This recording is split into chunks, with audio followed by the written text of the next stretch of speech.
नमस्कार। मैं हूं प्रेम कुमार। प्रणाम इंडिया में आपका स्वागत है।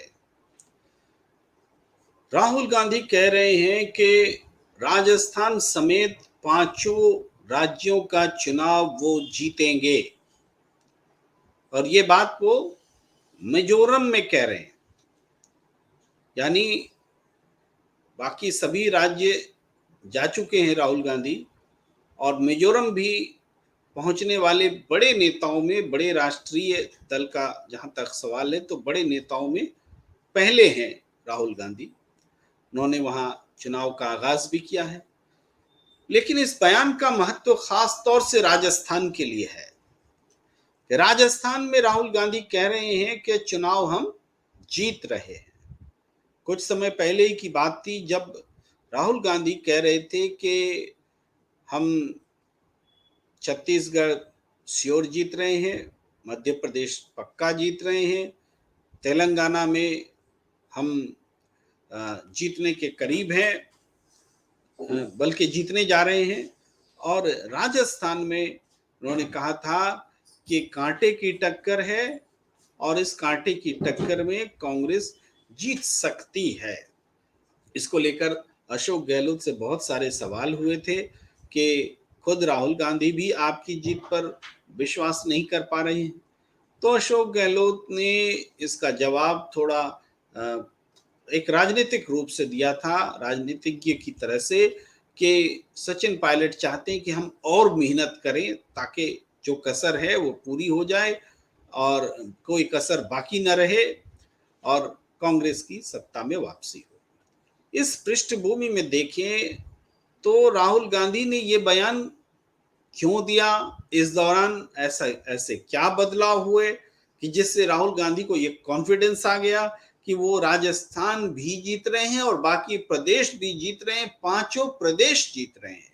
यानी राजस्थान, मध्य प्रदेश, छत्तीसगढ़ ही नहीं, हिंदी बेल्ट के ये तीनों प्रमुख राज्य ही नहीं, बल्कि तेलंगाना और दक्षिण में तेलंगाना और पूरब में, पूर्वोत्तर में मिजोरम को भी जीत रहे हैं। राहुल गांधी ने मिजोरम, जब राहुल गांधी पहुंचे तो उनका जनता से मिलने का जो अंदाज है वो भी बहुत एक अलग किस्म से रहा। राहुल गांधी जब मिजोरम पहुंचते हैं तो वहां उनका अपार स्वागत हुआ, भारी भीड़ लोगों के साथ वो सड़कों पर चले, उन्होंने वहां रैली भी की और इस तरीके से एक भारी भीड़ देखने को मिली। इससे पहले एक और तस्वीर सामने आई जिसमें राहुल गांधी स्कूटर पर सवार होकर स्थानीय युवक के साथ वो घूम रहे हैं, स्कूटर पर सवार होकर। और ये तस्वीर आजकल बहुत दिख रही कि राहुल गांधी इंटरेक्ट कर रहे हैं और डिफरेंट तरीके से इंटरेक्ट कर रहे हैं। तो मिजोरम में भी उन्होंने दिखाया। इस तस्वीर को देखिए, आपको बात समझ में आएगी। देखिए पीछे बैठे हुए हैं, राइट कोई और कर रहा है और राहुल गांधी पीछे बैठे हुए हैं, आसपास जैसे आम लोग जाते हैं उसी तरह से वो भी जा रहे हैं। एक और तस्वीर में देखिए, ये ट्रैफिक उसी तरीके से है जैसे कि कोई विशेष व्यवस्था नहीं की गई हो, सड़क खुली हुई है, चल रही है और राहुल गांधी भी चलते हुए अभिवादन स्वीकार कर रहे हैं। ये तस्वीर देखने को मिली राहुल गांधी जब मिजोरम में पहुंचे। मिजोरम में उन्होंने इन तस्वीरों के साथ में अपनी उपस्थिति दिखलाई। अब मिजोरम में राहुल गांधी ने जो बयान दिया है उसको हम आपको बताना और सुनाना चाहते हैं। बहुत महत्वपूर्ण बात कही है और उससे ही आपको पता लगेगा कि राहुल गांधी में ये कॉन्फिडेंस आया कैसे। और जब हम उस बयान को ब्रीफ करेंगे, लगभग 2 मिनट का बयान है, हम चाहेंगे कि आप जरूर उसको सुनिए, तब हम उस बयान पर आगे बात करते हैं। लीजिए राहुल का Look, बयान। my point yesterday was that it is the first time in my political career that I have been to a state and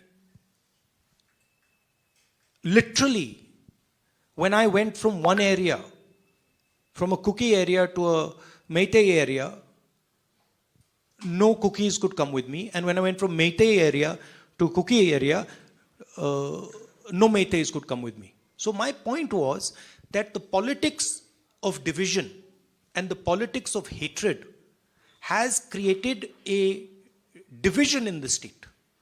And that division needs to be repaired. The hatred that the BJP has spread needs to be removed, and bridges need to be built between the two communities. That was my point about Manipur. And I framed it by saying that the idea of India, which is respect, love and affection between communities, has been destroyed in Manipur by the BJP. And that idea of India, where people respect each other, have affection for each other, needs to be repaired. That was my point. It's very interesting to me, and I still don't understand it. You can sit down. And I still don't understand it. Why has the Prime Minister of India not gone to Manipur till today? It's a puzzle that I cannot answer. He is the Prime Minister of our country. A state is burning for 4 months. The government has absolutely no control over it. The government has essentially surrendered. And the Prime Minister does not think that he has a responsibility to go to the state to try and calm things down. It's a shocking thing to me. आपने राहुल गांधी को सुना, मिजोरम में है, मणिपुर से सटा हुआ प्रदेश है, और मणिपुर की घटना भी आपको बताने की आवश्यकता नहीं है। तो राहुल गांधी कह रहे हैं कि मैंने अपने जीवन में ऐसा कभी देखा नहीं होगा कि एक प्रदेश में मैं गया, वहां एक समुदाय यानी मैतेई समुदाय के बीच अगर वो गए तो वहां कुकी समर्थक को अपने साथ नहीं रख सके, और जब कुकी समुदाय के बीच गए तो अपने मैतेई समर्थकों को उनको छोड़कर जाना पड़ा। इवन जो पुलिस फोर्स के लोग थे वो भी साथ नहीं गए। तो ये हालात हैं कि एक ही स्टेट में दो कंट्री की तरह लोग रह रहे हैं, दुश्मन की तरह लोग रह रहे हैं। राहुल गांधी कह रहे हैं कि ऐसा हमने कभी नहीं देखा था। जो हेट्रेड, जो नफरत, जो दुश्मनी जो देखी उन्होंने, ऐसा उन्होंने कहीं देखा नहीं था। इस बात को बयां करते हुए राहुल गांधी कह रहे हैं कि इस हेट्रेड को खत्म करने की जरूरत है, इस नफरत को खत्म करने की आवश्यकता है।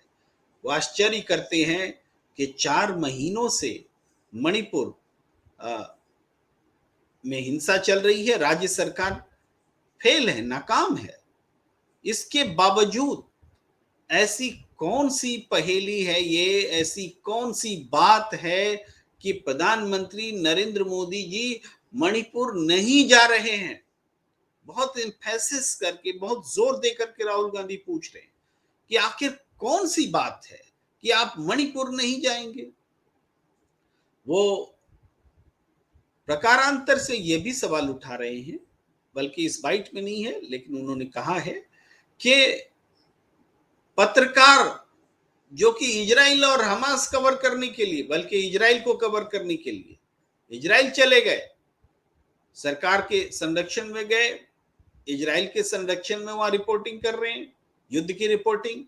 लेकिन ये क्या कारण है कि मणिपुर में ये पत्रकार कवर करने नहीं गए और सरकार ने उनको नहीं बुलाया? यह है। हालांकि एडिटर्स गिल्ड वहां गया था कुछ समय बाद, जब सेना ने कहा कि वहां रिपोर्टिंग एक तरफा हो रही है, इसका पता लगाइए और सच्चाई सामने लाइए, तो एडिटर्स गिल्ड गया, उसने रिपोर्ट बनाई, और रिपोर्ट जब बताई कि किस तरीके से वहां मीडिया भी मैतेई मीडिया हो गया है, तो मुख्यमंत्री ने एक प्रेस कॉन्फ्रेंस करके एडिटर्स गिल्ड के खिलाफ कहा कि ये यहाँ दुश्मनी बढ़ाने के लिए आए हैं, नफरत फैलाने के लिए आए हैं, और उसके बाद उनके खिलाफ एफआईआर दर्ज करा दी गई। सुप्रीम कोर्ट ने उनकी गिरफ्तारी पर रोक लगाई और कहा कि कोई रिपोर्ट से आप सहमत असहमत हो सकते हैं, लेकिन रिपोर्ट इस बात का कारण कैसे हो सकता है कि उनके ऊपर विभिन्न तरह के ऐसी धाराएं लगाई जाए कि जमानत ही ना हो। तो बहरहाल उनको प्रोटेक्शन मिला। मैं थोड़ा सा बोलने में ज्यादा एक्सप्लेन करने लगा, लेकिन मणिपुर में जो राहुल गांधी ने कहा वो ये कि मणिपुर की बात को मिजोरम में जो उन्होंने कहा, मिजोरम में चुनाव होने जा रहे हैं, मिजोरम में उन्होंने कहा है राहुल गांधी ने कि मिजोरम एक ऐसा स्टेट है जहां भारतीय जनता पार्टी किसी तरीके से घुसपैठ करने की कोशिश में है, और इसके लिए वो जो मिजोरम की पार्टी है मिजो नेशनल फ्रंट MNF और एक और रीजनल पार्टी है, उसके जरिए वहां घुसपैठ करने का प्रयास कर रही है।